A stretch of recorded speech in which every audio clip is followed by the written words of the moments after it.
All right, hey everybody, David Nagel here, the Successful Mind Podcast. Welcome, Stephanie Stuckey. This is a dream I had as a kid that I didn't know that I had.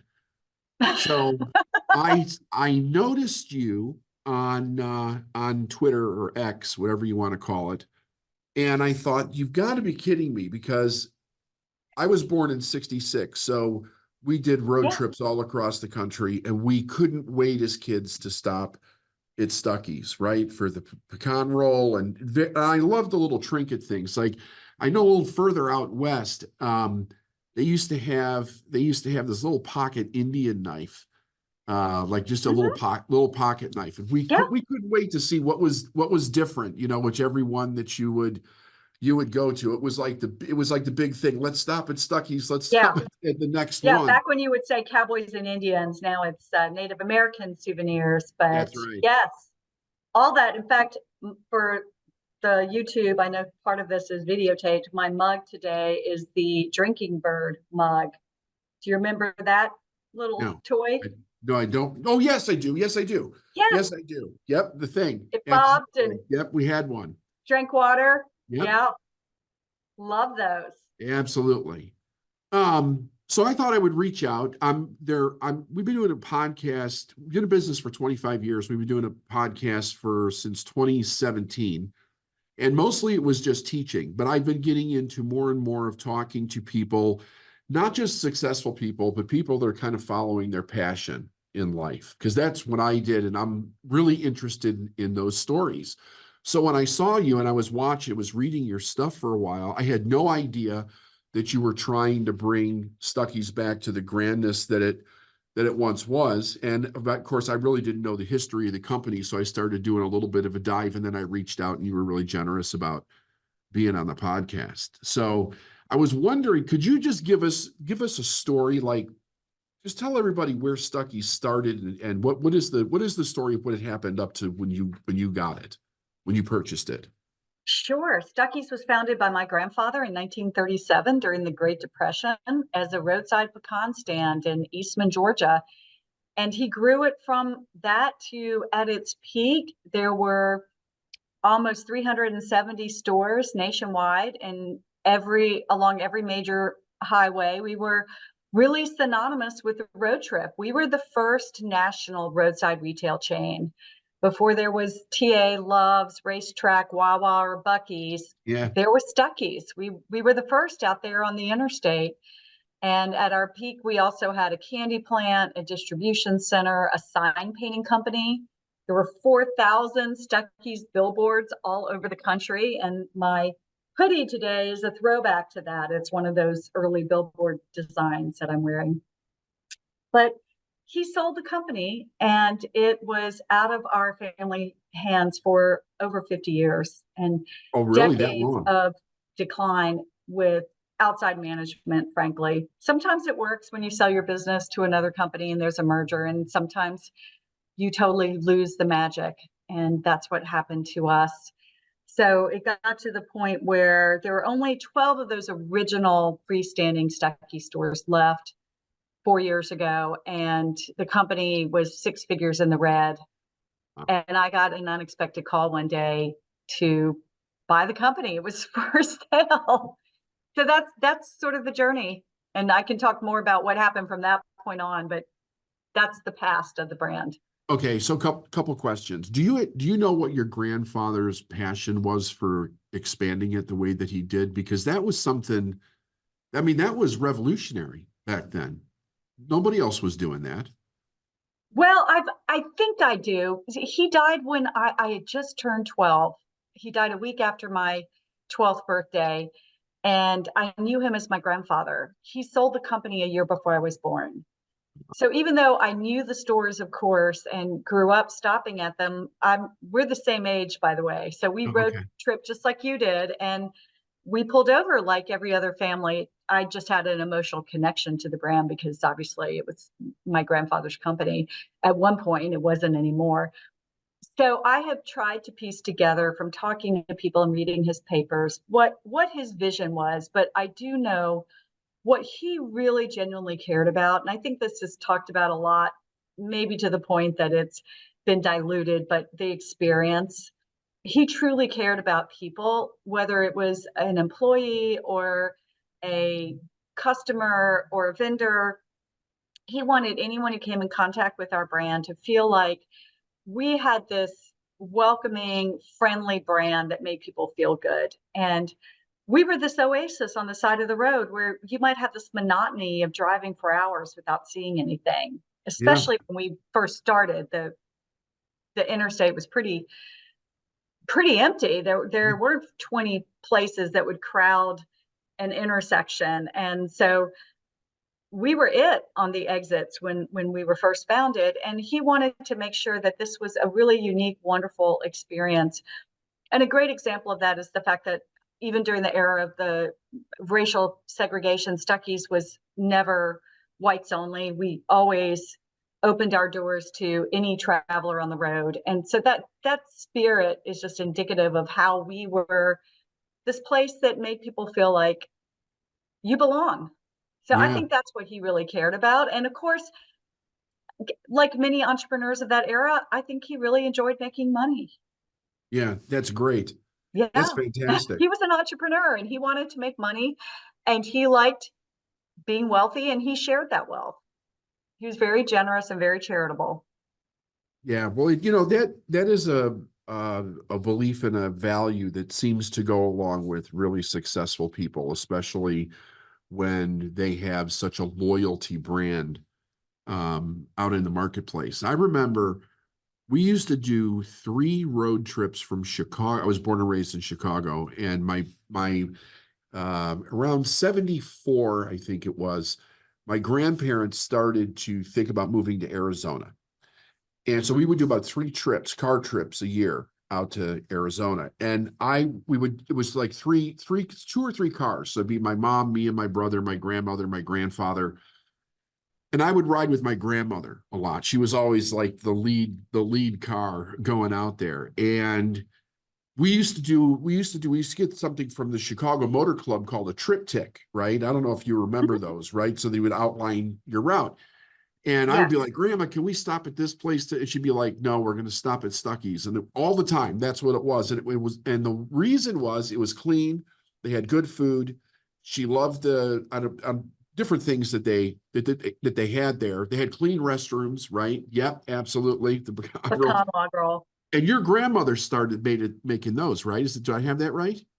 Yes, that's her recipe. And it took her quite a while to perfect it. And she would throw out the failed batches to the hogs. They lived on a farm. So we used to joke that we had the sweetest hogs in town and they made really delicious barbecue. Well, it was I mean, and when I met my wife, who's now my ex-wife, they did the same thing. Like, so when we would travel, like if we could find one that was still around, she loved the pecan rolls.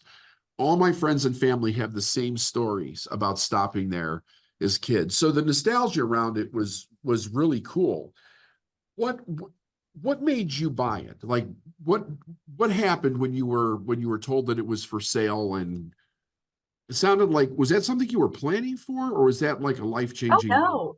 Oh no. I had a full career. I was in my early 50s when I got the offer and I had my life set pretty much. I'm an attorney and I'd spent 12 years as a state legislator and I had practiced law for many, many years. And the last 30 plus years of my career were really focused on environmental advocacy from serving in Huh. the legislature to I left being in the state house to run an environmental nonprofit law firm. And then I got an offer to be head of sustainability for the city of Atlanta.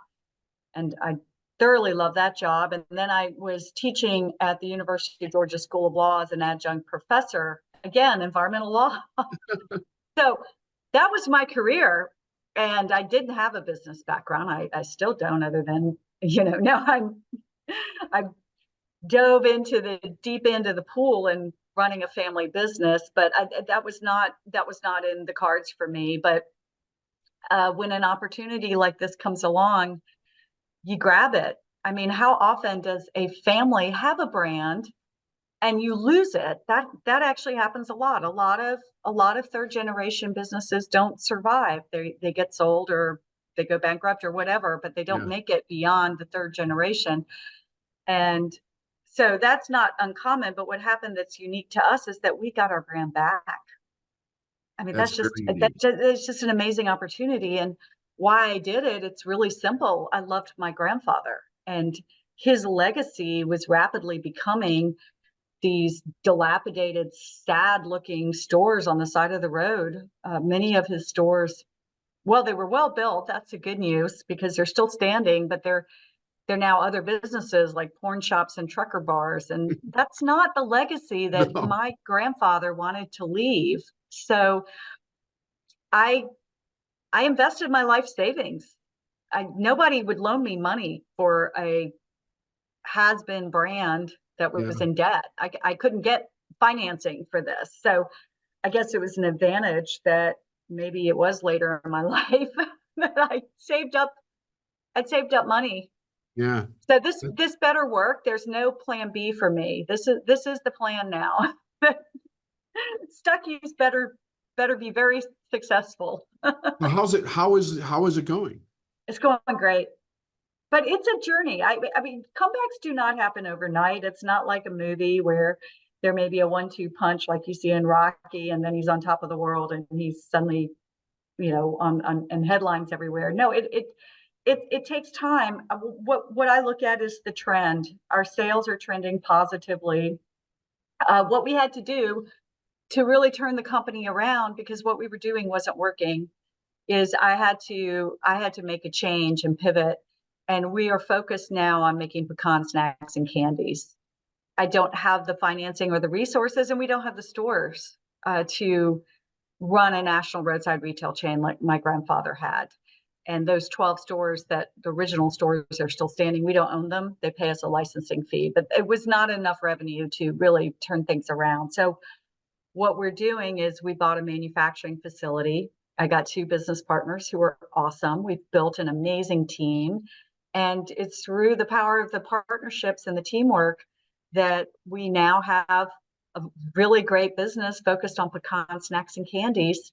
And our sales have grown 10 million in the past 36 months. So Holy cow. it's going great. And we just finished strategic planning, and we have really super ambitious, lofty sales goals that are achievable for the coming year. So I think we're going to hit our goals. And I think in a few years, our goal is to be the go-to snack brand for pecans in the country. I think we're going to make it. It sounds like you're going to make it. That's really incredible. What has the learning curve been like for you? Because you said you weren't really into business. You were an attorney, environmental Yeah. activist. What's that curve been like? It's been a lot of work. I've spent a lot of evenings teaching myself how to read a financial statement, how to understand manufacturing, food manufacturing, how to understand supply chain logistics. We own a distribution center. That's part of our operations. And so I had to have at least a grasp of the basic concepts so I can be knowledgeable in our meetings. But I think the most important skill that I have is the ability to build a team and surround myself with really super smart people, because this is not me. It's the team. Yeah. And I think any leader, and I really started reading up and analyzing business leaders, and especially comeback brands, people who've made a pivot and a turnaround, because I knew that's what we had to do. And I've seen so many different leadership styles and different personalities and different ways of approaching, but there's sort of fundamental core consistencies that you see. And I think the number one thing that I've seen in every leader I've admired who's been successful is their ability to build a team and recognize what their weaknesses are, and then how you complement them. And not only complementing with someone who's got the skills that you lack, but the emotional, sort of those soft skills that Yeah. people talk about a lot, but like actually executing is hard sometimes, because it takes this honest assessment of what you're not good at, and knowing that you're going to have to put somebody else in, and you're going to have to give up that power But if you're doing it right, it's not giving up power, it's sharing it, and it's strengthening how you're going to move forward. It's fantastic. Oh, I just wanted to make mention of this before I forget. I pre-ordered your book. When does that come out? Thank you. Yeah, April 2nd. April 2nd, right? And Yeah. would you tell everybody what it's called? It's called Unstuck: Rebirth of an American Icon. And it is about my grandfather's story and my story. The genesis of the book is that when I bought the company, really the only assets I had were, it was a warehouse, rented warehouse at the time, filled with dusty inventory and a trademark. And then the third thing that I didn't know about till after the purchase went through was my mom pulled me aside and said that she had cases and cases of my grandfather's archives. She had all of his old books and letters, company newsletters, candy boxes. I mean, it was Wow. just amazing. It was a treasure trove. It was like opening up a time capsule. It's hilarious because, you know, my mom is not as, well, she's Stuckey by marriage. Like, it wasn't her father, it was her Gotcha. father-in-law, but she was close to my grandfather, and she had his papers, and she's a saver, and she is really organized. So she kept those papers. Thank God, because his former candy plant and his former office, it's complete mess. It broke my heart when I walked through there.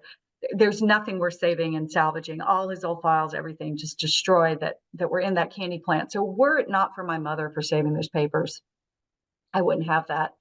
So I spent my nights after I bought the company reading through all his papers, and I met a man I didn't know before. I met my grandfather, the businessman. I knew him as my grandfather, who I call Big Daddy.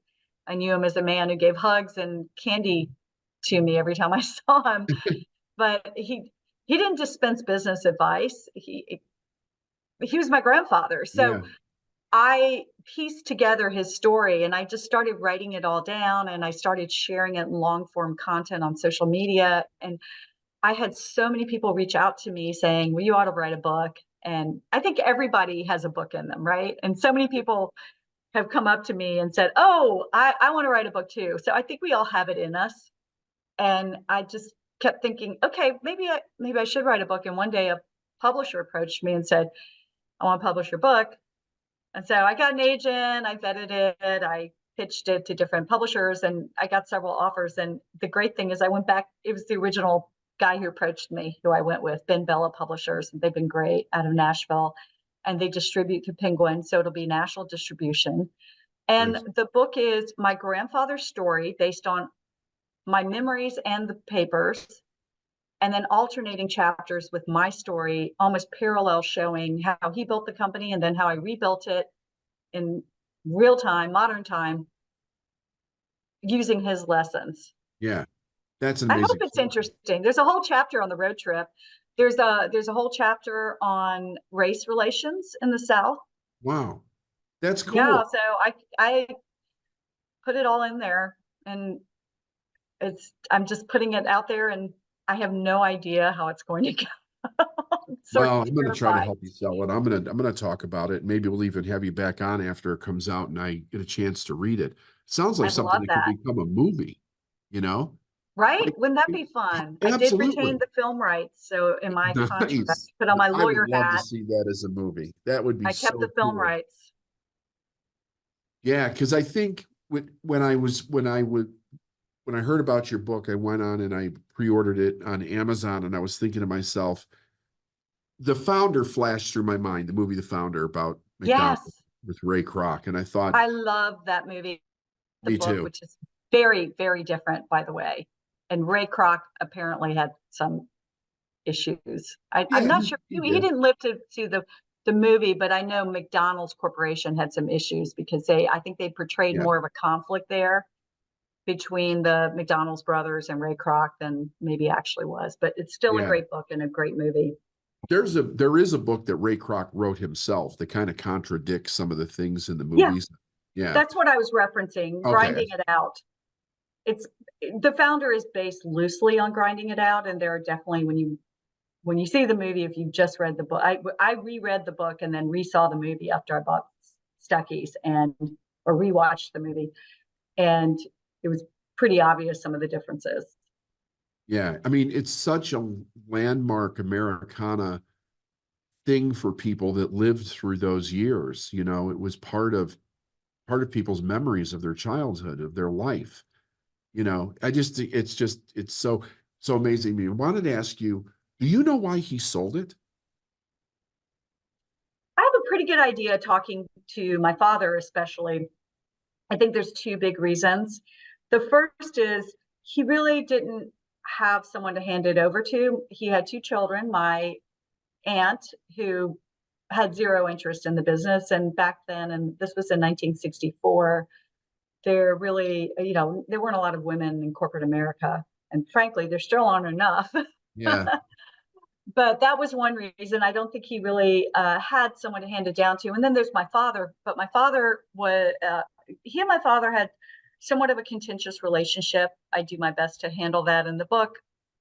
But they had very different ideas. And my father did try to get involved with the business and was for some years, but then decided to go his own way and ran for Congress and got elected. So Oh, my wow. dad was running for Congress when my grandfather sold the company. So my dad had kind of staked out his own career and said, "This is what I'm going to do, and it's not going to be running Stuckey." So without an heir, and then he had an opportunity to sell, and he made a lot of money. So that's the second reason he made a lot of money, and I think that era especially. And you look at founders like Colonel Sanders, Harlan Sanders, and Yeah. Kentucky Fried Chicken. He sold Howard Johnson's with the hotel chain. He sold Holiday Inn, Kimmons Wilson. He sold.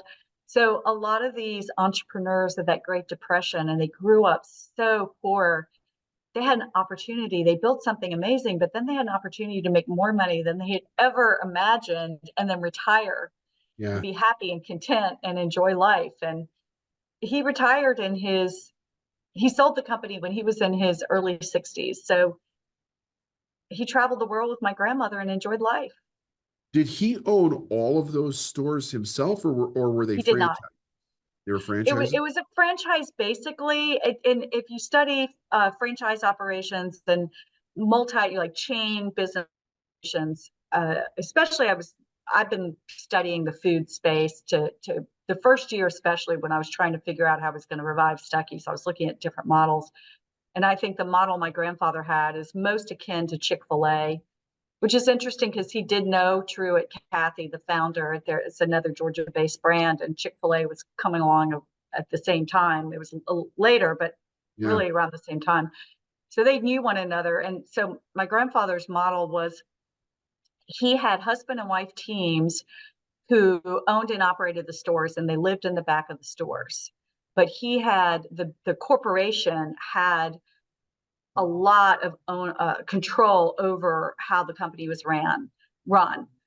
They did not have, like today in the convenience store space, you're going to see a lot of different distributors, or you may see one distributor, but there's outside vendors that are bringing the product in. And my grandfather controlled all of the product that went on the shelves. And in fact, he manufactured in-house all the food product with very rare exception. We never made taffy. We didn't have a taffy maker, but Okay. most of the candy you would see in the candy snack, oh, well, not most, all the pecan snacks and candies he made. And then all the souvenirs and stuff he sourced. So he had a lot of control, and he ran all the books. All the accounting went to him. And very frequently, in fact, most of the stores got started with him fronting the money to the couples.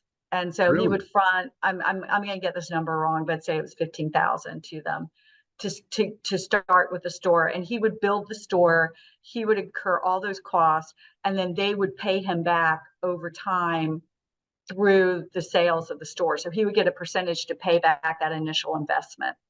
So you really had a strong sense of ownership. It wasn't your typical franchise operation. But he did get a percentage of sales, which is typical for franchise. And Yeah. then he negotiated separately a deal with Texaco that at the time was the exclusive provider of gas for Stuckey's. And he got personally a percentage of every gallon sold. Wow.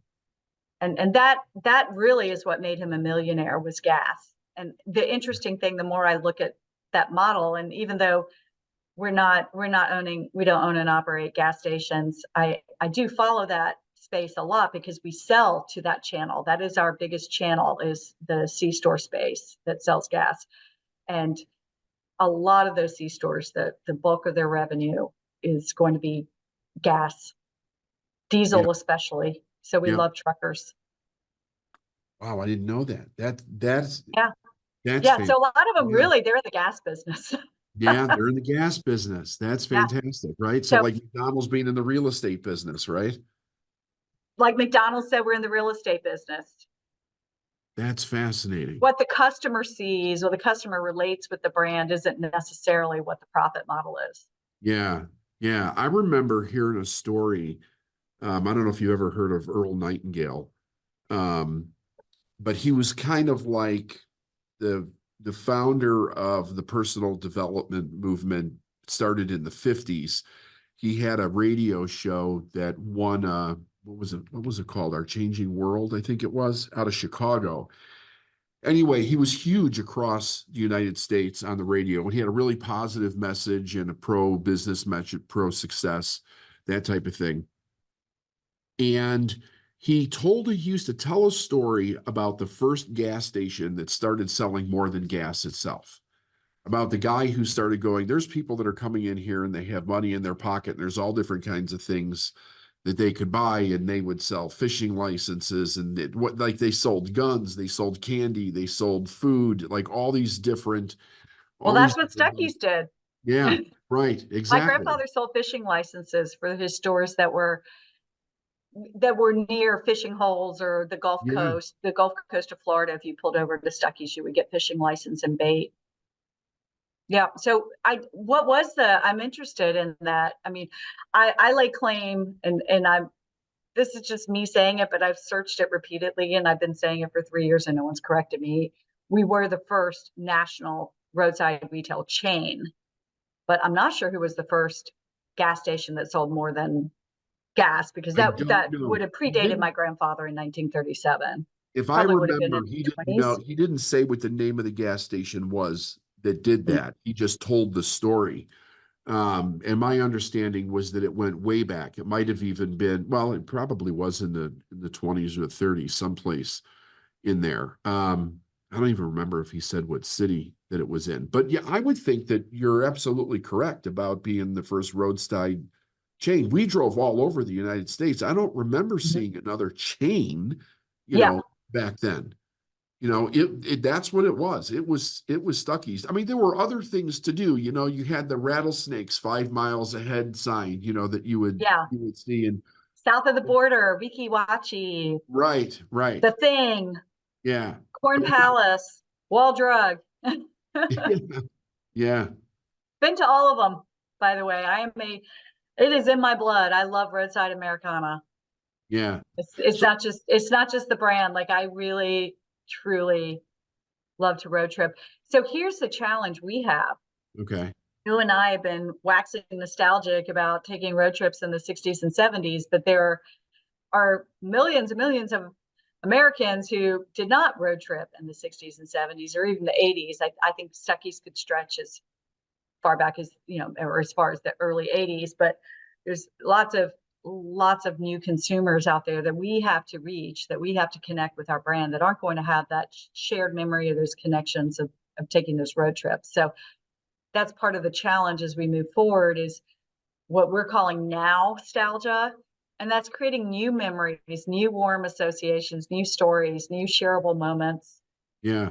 associated with our brand. So we can start getting that next generation of consumer who's going to think our brand is great. You have an app? Not yet.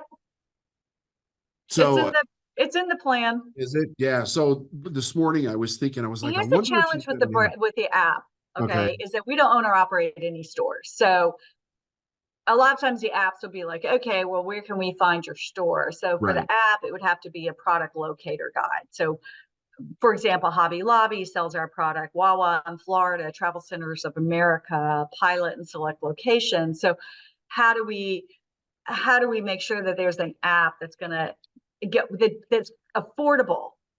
So in order to, you got to have the data that syncs with the product locator guide that is going to capture all of the chain stores that carry our product. And Yeah. we're working through that. And so if anybody out there has an affordable solution, but the solution is going to be fairly pricey from the early estimates we've gotten, it might be a 2 to 3 year plan for us. It's definitely in the works.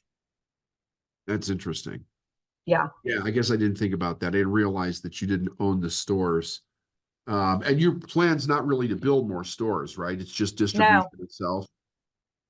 I love the stores. You will not find a stronger advocate for the Stuckey store concept than me, but I'm also a realist and I know what we can do. And I know what I think we can truly be the best at in the world and that really can advance our brand. And that's making the most delicious pecan snacks and candies you'll find anywhere. Having said that, I've not given up hope to at least one day have a handful. I mean, we're talking 3, maybe Yeah. Stuckey stores that would be true destination locations that would celebrate the road trip, that would be a nod to our past, but really focused on the future and the forward motion of the company. We do have one store that we own and operate that's connected to our candy plant in Rennes, Georgia. So if you pull over in Rennes, you can see that store, but it's not an original Stuckey's that you would think of with the curved roof and Okay. the teal color. It's not that. We don't sell gas. It's connected. It's a retail store connected to the candy plant, and the merchandise is almost exclusively the candies and snacks that are made there, and it's a full suite of product line. So that's where you're going to find more Stuckey's treats and more flavors and more varieties than you will see anywhere else. We've got a new flavor out. It's going to hit that store the first because it's literally, you can open a door in the retail shop and you'll see the manufacturing, like the Yeah. production plant is right there. So it's connected to the plant. So we Are do there, want that one. yeah, that's cool. Are there any, what about those? Now, I don't know a lot about this. I've only heard about it, but back when we were kids, the real interstate hadn't made it across to California yet. Part of it was Old 66, if you Yeah, remember, right? Is there, sure. but aren't there places on Old 66 where they have kind of revived it from a nostalgia perspective? Oh, sure. Lots. Yeah, there, I mean, I love Route 66 and I've gone to a couple of Route 66 festivals. I also I speak a lot in public and I've been the keynote at 2 Route 66 conferences in the past couple of years. And I like to drive the route when I'm going to those conferences and really Yeah. be part of the whole experience. And there are a lot of places. I'll give a shout out to a couple that sell our product. There's one called TP Curios in Tucumcari, New Mexico, that is just this beautiful old vintage gas station that's been renovated. It doesn't sell gas anymore, and it is shaped like a giant teepee. And they just have wonderful kitschy souvenirs, and they sell pecan log rolls. And they actually have painted on the side, "We sell Stuckey's pecan log rolls." So Oh, nice. love that place. And then Buck Adams Atomic Curios in Tulsa, Oklahoma. And if you know what a muffler man is, it's one of those giant fiberglass statues, and they Yeah. used to hold auto parts, hence the name Muffler Man. But then entrepreneurs during the heyday of the road trip would take those old car parts and they'd put a hot dog in them, for Yep. example. So if you go to Atlanta, Illinois, you'll see a hot dog stand where it's a former muffler man holding a hot dog. Uh, so they have a muffler man at Buck Adams Atomic Curios, and ton of traffic there. They've got a great Facebook page and they sell Stuckey's products. So a lot of those little places have been restored, have been saved, and they're vibrant and people are rediscovering them. 2026 will be the 100th anniversary of Route 66. So I think there'll be a lot of traffic that year, especially. That's cool to know. 2026. So And is, there's a lot of highway associations out there. I'll just give a shout out, like the Lincoln yeah, Highway and the Jefferson Highway. I'm actually yeah. speaking to a Jefferson Highway conference in a couple months. Yeah, that's true. That Lincoln Highway, people love that thing. Hmm. Yeah, Yeah, that was the first national highway. That was the first interstate that went across the country, was the Lincoln Highway. it's pretty neat. So the idea is to create a new experience for young people with the product that you With the have product. across the country. Sure. Products can create an emotion, just like Oh, especially a with physical pecan location. I logs. mean, all right, so I am going to date myself on this one, but I think of the Calgon, Take Me Away, the Yeah, bubble bath. It's just a bubble bath, right? right. But they had this ad that I loved, and it was a mom who's really busy, and like her kids are screaming at her, "Mom, I want this and that," and blah blah blah. And then the husband's yelling, and her life is mayhem, and the phone's ringing, and she just goes in the bathroom and locks the door, and she says, "Calgon, take me away," and she gets in the bathtub with the bubbles, and like then suddenly the background becomes this beach and some exotic location, and it's bubble bath, right? Right, right. It's experience. People drink Hervé Cuervo and they suddenly have this notion of they're on a beach somewhere doing something really fun.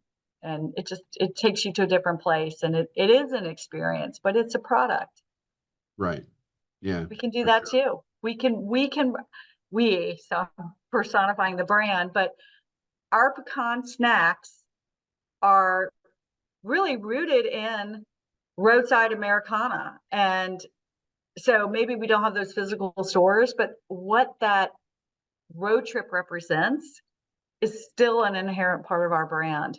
We represent a brand that is all about Americana, getting in a car and exploring. So you can eat a pecan log roll and just be in your house, or running errands in your car, which is still a road trip, by the way, but you can still have that sense of exploration and fun and that unique American sense of independence. Totally. That's what we Yeah. are. We're an American brand. All of our products, all of our ingredients are sourced in America, in this country, and made in America. And so we think that's something special. I agree. I totally think it's something special.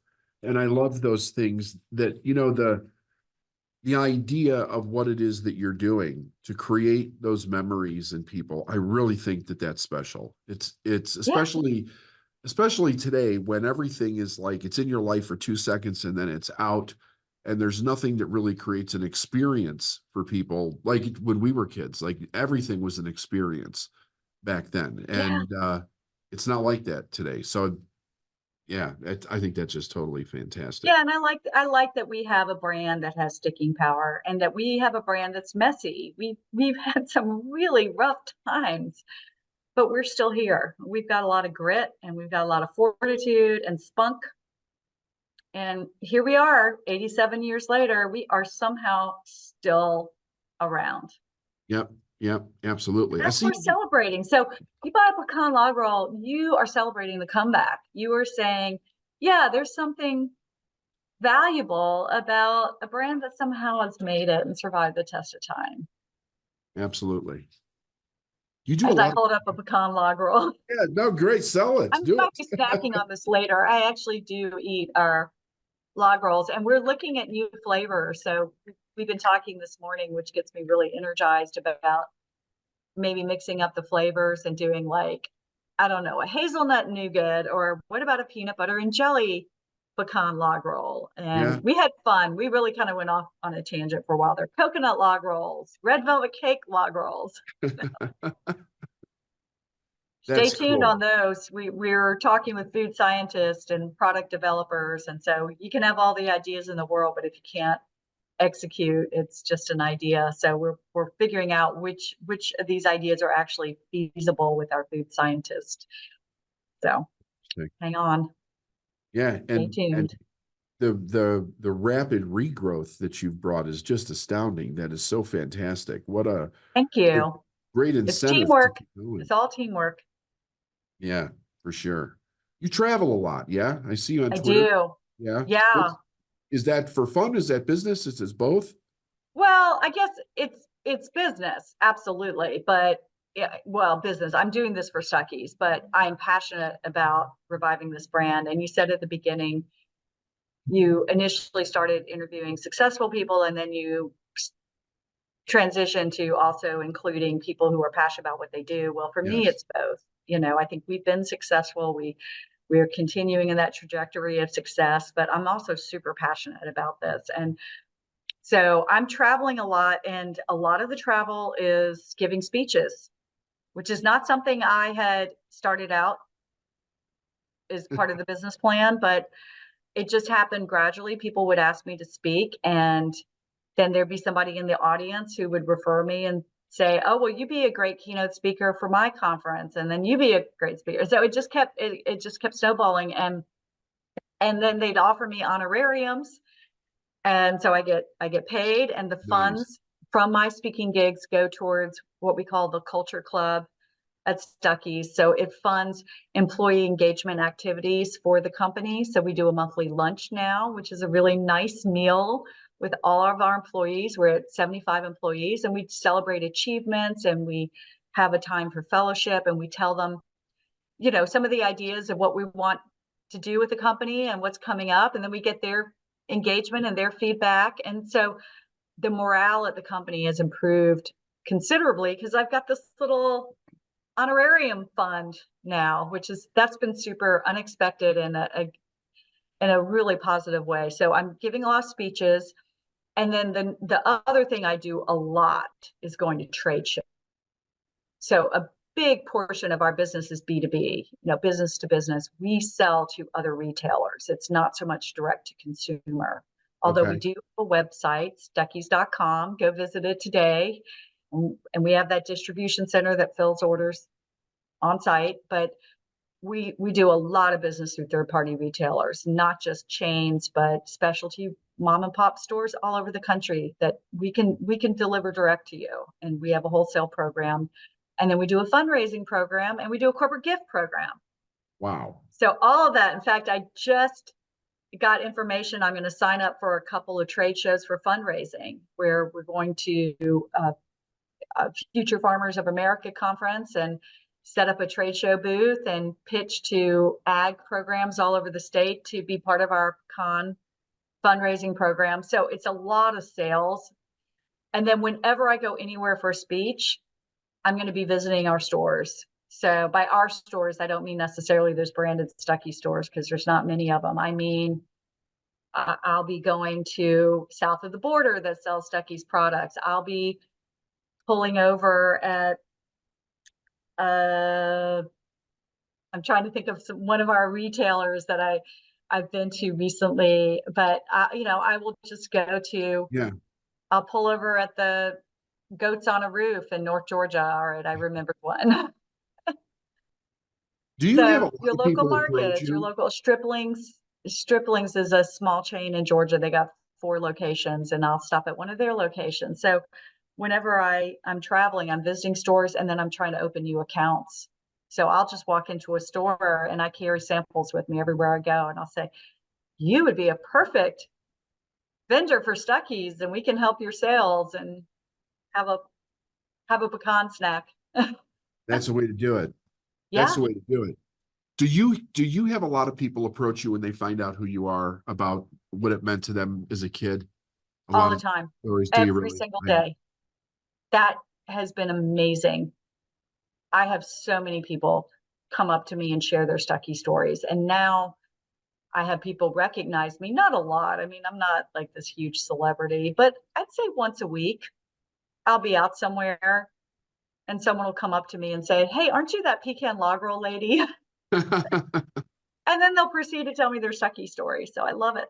Wow, that's That's fantastic. why I'm doing this. That's why I'm doing this to say you can do it. It's possible. You can revive a brand that everyone thought was dead, and you can make it something new and different and successful. And it doesn't have to be a family brand. You can just be in a rut in business or be in a rut in your personal life, and you can figure out a way to turn things around. And that's what I'm doing, and that's what our team is doing every single day. We're showing others you can do it. You can be part of it by buying our product and then go do your own journey. and share it with us because I want to hear your story. Yeah.